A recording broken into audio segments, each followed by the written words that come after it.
नमस्कार दोस्तों, स्वागत है आपका मेरे YouTube चैनल में पीक परफॉर्मर्स में।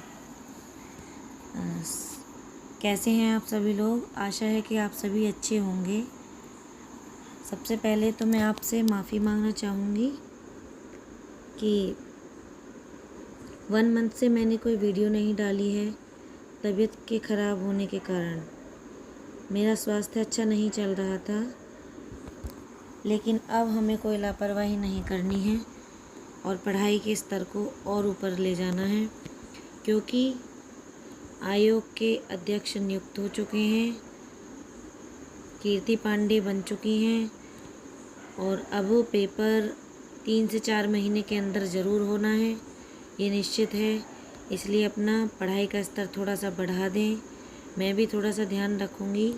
मेरे स्वास्थ्य की गड़बड़ी के चक्कर में वीडियो नहीं डल पाई है, लेकिन अब से जल्दी जल्दी वीडियो आती रहेगी और आप मेरा साथ देते रहें, वीडियो देखते रहें और पढ़ाई अपनी टाइम से करते रहें। आशा है कि सभी अच्छे होंगे।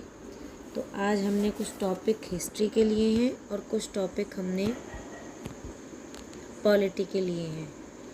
तो ये हम टीजीटी पीजीटी की तैयारी कर रहे हैं।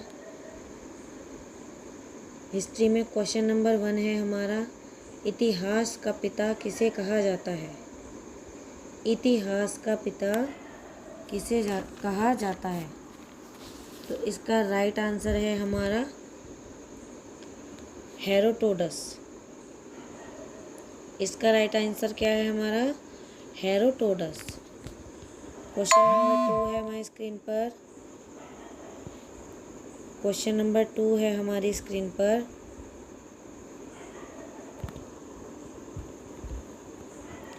प्राचीन भारत के इतिहास से संबंधित,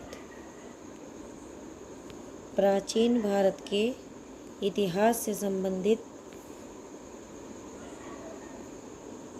प्रथम वास्तविक पुस्तक किसे माना जाता है? तो ये पुस्तक है हमारी राजतरंगिणी। क्वेश्चन नंबर 3 हमारी स्क्रीन पर है, उत्कीर्ण चिन्ह वाले प्राचीनतम सिक्के क्या कहलाते हैं? उत्कीर्ण चिन्ह वाले प्राचीनतम सिक्के क्या कहलाते हैं? तो दोस्तों, इन सिक्कों को हम आहत सिक्के के नाम से जानते हैं। इन्हें हम आहत सिक्के कहते हैं। सिक्कों के अध्ययन को मुद्रा शास्त्र भी कहा जाता है। सिक्कों के अध्ययन को क्या कहा जाता है? मुद्रा शास्त्र भी कहा जाता है। और भारत में प्रागैतिहासिक खोज प्रारंभ करने का श्रेय डॉक्टर प्राइमरोज को दिया जाता है। नेक्स्ट क्वेश्चन है हमारी स्क्रीन पर, क्वेश्चन नंबर 4। भारतीय प्रागैतिहासिक अध्ययन से संबंधित प्री हिस्टोरिक इंडिया किसकी कृति है? प्री हिस्टोरिक इंडिया, ये हिस्टोरिक नहीं है, हिस्टोरिक है। हिस्टोरिक, ये रिक है, रिक, हिस्टोरिक। प्री हिस्टोरिक इंडिया किसकी कृति है? तो इसका राइट आंसर है दोस्तों Stuart Pigott. Stuart Pigott. Next question, question number 5 है हमारी स्क्रीन पर। चीनी यात्रियों ने अपने यात्रा वृत्तांतों में, चीनी यात्रियों ने अपने यात्रा वृत्तांतों में भारत के लिए किस शब्द का प्रयोग किया? प्रयोग किया। भारत के लिए किस शब्द का प्रयोग? ये प्रायोगिक नहीं है, प्रयोग है, मिसप्रिंट हो गया है। प्रयोग किया। तो चीनी यात्रियों ने भारत के लिए इंतु शब्द का प्रयोग किया।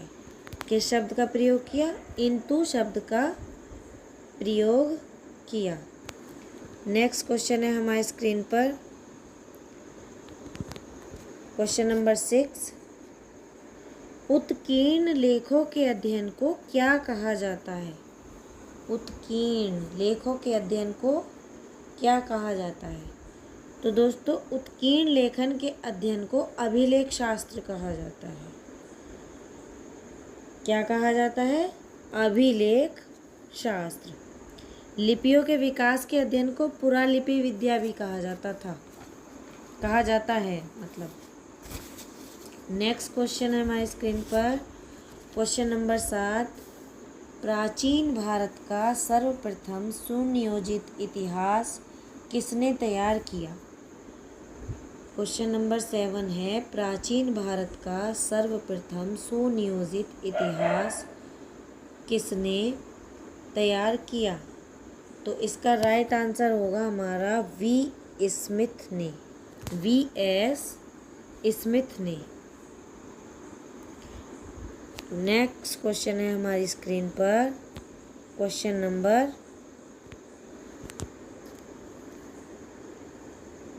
8। प्राचीन भारतीय इतिहास को जानने के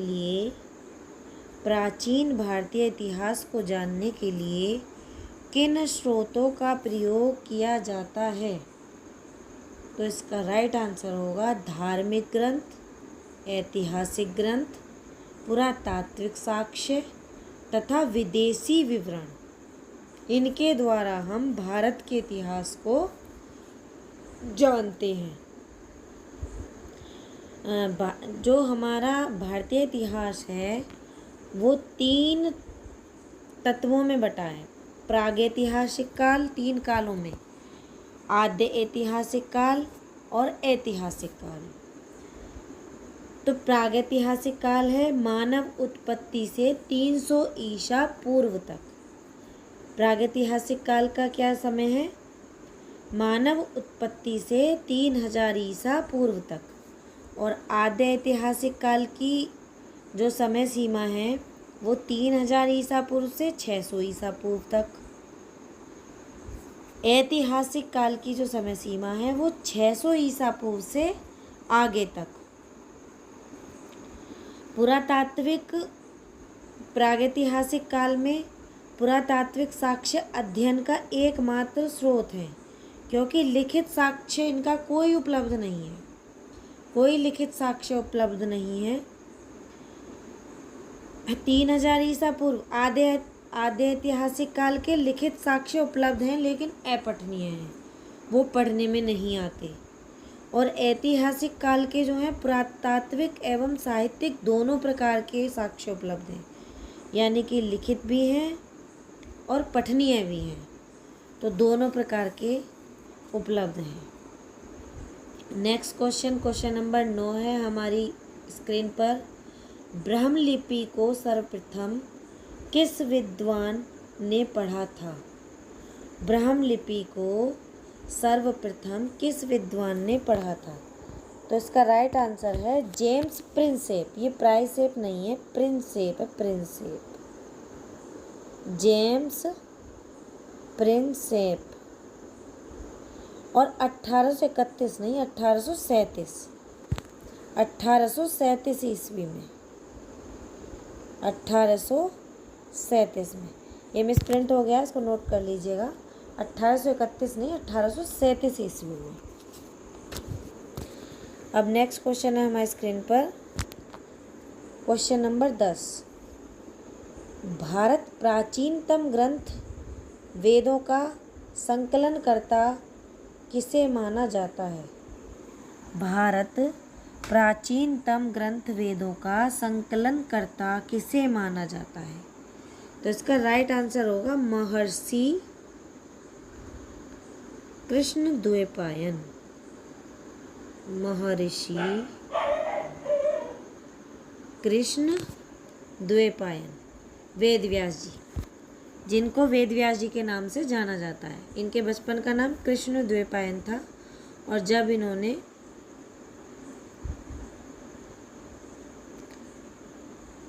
महाभारत लिखी तो तब इनका नाम वेदव्यास जी पड़ा था। नेक्स्ट क्वेश्चन है हमारी स्क्रीन पर, क्वेश्चन नंबर 11। Question number 11। मार्क्सवाद को युग का भ्रम किसने कहा है? मार्क्सवाद को युग का भ्रम, ये क्वेश्चन हमारा पॉलिटिकल साइंस से संबंधित है, ये पॉलिटी से लिया गया है। अभी 10 क्वेश्चन तक हमारे हिस्ट्री के क्वेश्चन थे, अब हमारे पॉलिटी के क्वेश्चन हैं। तो क्वेश्चन नंबर 11 है, मार्क्सवाद को युग का भ्रम किसने कहा है? तो इसका राइट आंसर होगा एक्टन। मार्क्सवाद को युग का भ्रम एक्टन ने कहा है। नेक्स्ट क्वेश्चन, क्वेश्चन नंबर 12 हमारी स्क्रीन पर है, यदि प्लेटो आज जीवित होते तो आधुनिक साम्यवादियों से अधिक साम्यवादी होते। यह कथन किसका है? यह साम्यवादी है,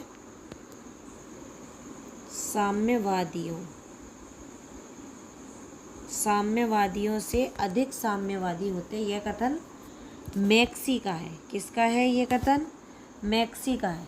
कार्ल पॉपर ने मार्क्स को प्रथम फांसीवादी विचारक कहा था। किसने? कार्ल पॉपर ने मार्क्स को प्रथम फांसीवादी विचारक कहा था। और प्लेटोवादी पुत्र होने से निकट का रिश्तेदार होना अच्छा है। जिस प्रकार थोड़ी मदिरा जल में मिला देने से जल अपना स्वाद खो बैठता है, यह कथन अरस्तु का है।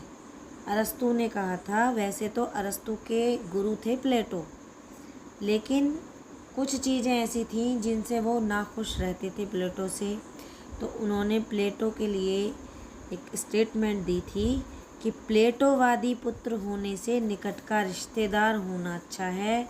जिस प्रकार थोड़ी मदिरा जल में मिला देने से जल अपना स्वाद खो बैठता है। तो ये अरस्तु का कथन है। नेक्स्ट क्वेश्चन, क्वेश्चन नंबर 13 हमारी स्क्रीन पर है, भौतिकवाद सामाजिक घटनाओं की व्याख्या और विश्लेषण करता है। ये व्याद नहीं है, व्याख्या है।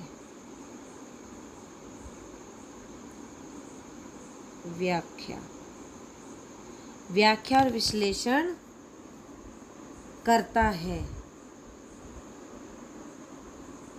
तो इसका राइट आंसर होगा सांप्रदायिक शक्तियाँ।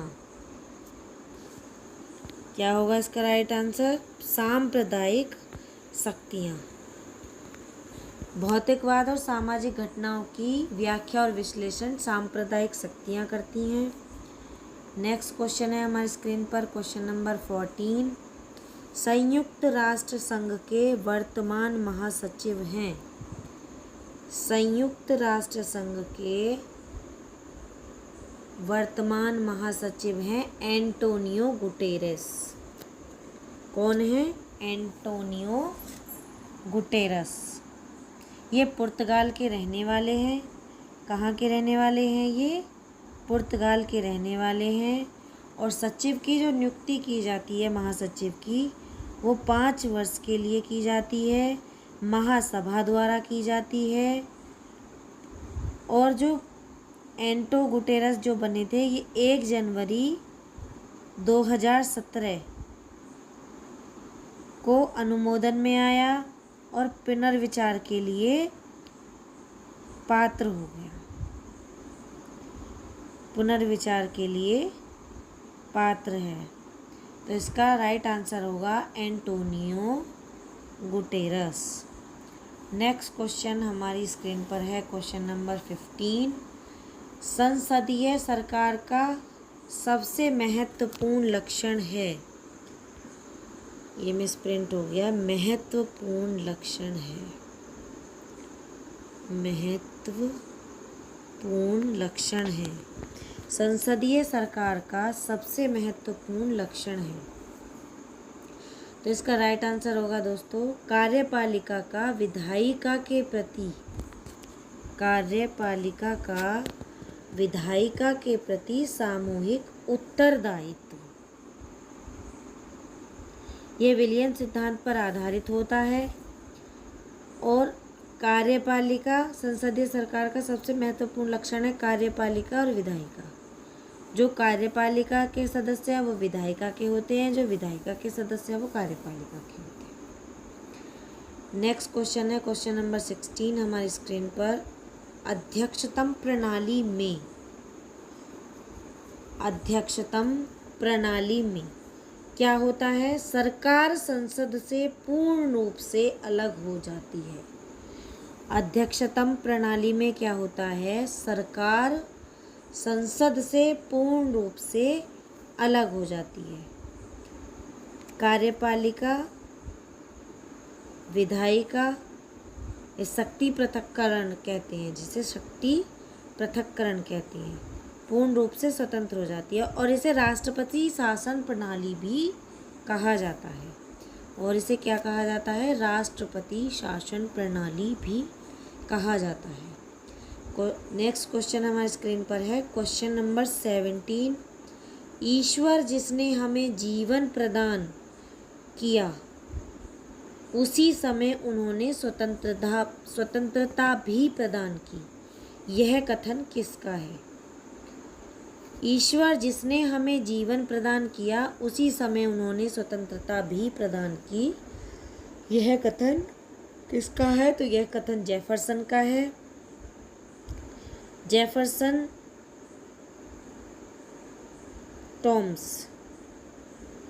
टॉमस अमेरिकी क्रांति के जनक। जेफरसन टॉमस को अमेरिकी क्रांति के जनक भी कहा जाता है और ये अमेरिकी क्रांति के प्रेरणा स्रोत भी रहे हैं और लॉक को भी प्रेरणा स्रोत कहा जाता है। अब नेक्स्ट क्वेश्चन है, क्वेश्चन नंबर 18 हमारी स्क्रीन पर। सतत जागरूकता ही स्वतंत्रता का मूल्य है। सतत जागरूकता ही स्वतंत्रता का मूल्य है। यह कथन किसका है? तो यह कथन वाशिंगटन का है। ये अमेरिका के प्रथम राष्ट्रपति थे। कौन थे? अमेरिका के प्रथम राष्ट्रपति थे। नेक्स्ट क्वेश्चन, क्वेश्चन नंबर 19 हमारी स्क्रीन पर है। कर्तव्यों के उचित क्रम निर्धारण का नाम नागरिकता है। कर्तव्यों के उचित क्रम निर्धारण का नाम नागरिकता है। नागरिकता की उपर्युक्त परिभाषा किसकी है? नागरिकता की उपर्युक्त परिभाषा किसकी है? तो ये विलियम बायड की है। विलियम बायड की है। लोकतंत्र का गुण है नागरिकता। नागरिकता क्या है? लोकतंत्र का गुण है। नागरिकता का सर्वप्रथम विचार देने वाले थे अरस्तु, जो राजकीय न्यायिक कार्यों में भाग लेता है। लेकिन यह कथन विलियम बायड का है। Next question and last question, question number 20 हमारी स्क्रीन पर है। डायसी ने, यह है डायसी। डायसी ने निम्न में से किस अवधारणा की श्रेष्ठ व्याख्या की? डायसी ने निम्न में से किस अवधारणा की श्रेष्ठ व्याख्या की? तो इसका राइट आंसर होगा दोस्तों विधि का शासन। किसकी अवधारणा की? विधि का शासन। तो आज की वीडियो हमारी यहीं समाप्त होती है। तो प्लीज़ वीडियो को लाइक करना ना भूलें और चैनल को सब्सक्राइब करना ना भूलें। तो इसी उम्मीद के साथ कि आप इसी तरह पढ़ाई को लेकर आगे बढ़ते रहिए और हमारा पेपर 3 से 4 महीने के बीच हो जाना है। जनवरी तक ज़रूर हो जाना है। तो मेहनत करते रहिएगा और अपनी एक सीट सुनिश्चित कर दीजिएगा। अपनी मेहनत के अनुसार अपनी मेहनत करके अपनी सीट को सुनिश्चित कर लीजिएगा। तो नमस्कार दोस्तों, अब हम आपसे विदा लेते हैं।